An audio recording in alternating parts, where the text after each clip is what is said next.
سلام و درود خدمت هواداران کانال فریدم پث.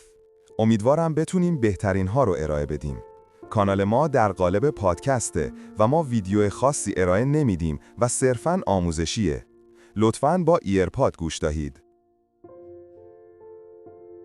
کسی که دائم در جستجوی روابط جنسی یک شبه هست و به خاطر اینکه نمیتواند جلوی خودش را بگیرد، از بارها به بار دیگر میرود، مشکل دارد. همینطور کسی که ساعتها هر روز در کانالهای پورن آنلاین میچرخد چون بدون آن نمیتواند دوام بیاورد.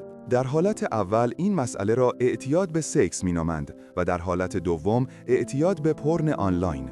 هر دو میتوانند با درمان مناسب قابل کنترل باشند. زندگی یک فرد معتاد به سکس معمولاً اینگونه است. او که اغلب مرد است، شبها بیرون می رود، به بارها و دیسکوتک ها می رود و تلاش می کند یک زن یا مرد را به تخت خواب ببرد.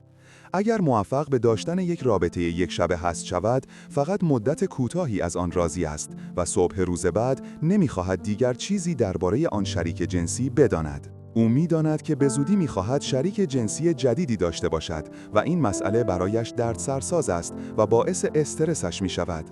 اغلب هم احساس گناه می‌کند چون می‌داند کار اشتباهی انجام می‌دهد، مخصوصاً اگر ازدواج کرده و همسرش را فریب می‌دهد. اعتیاد نادر. اعتیاد به سکس مانند اعتیاد به قمار جزو اعتیادهای رفتاری است.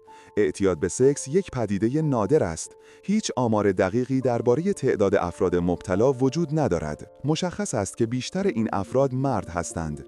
ما در کلینیک خود تنها 2 زن با این مشکل داشتیم.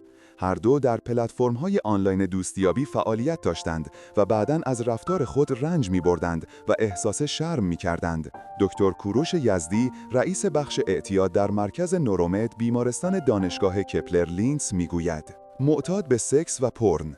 دکتر کوروش یزدی، رئیس بخش اعتیاد در مرکز نورومد بیمارستان دانشگاه هاروارد آمریکا میگوید: کسی که میل جنسی قوی دارد ولی فقط با همان شریک جنسی دائمی رابطه دارد به عنوان معتاد جنسی شناخته نمی شود، بلکه چنین فردی را هیپرسکشوال می نامند.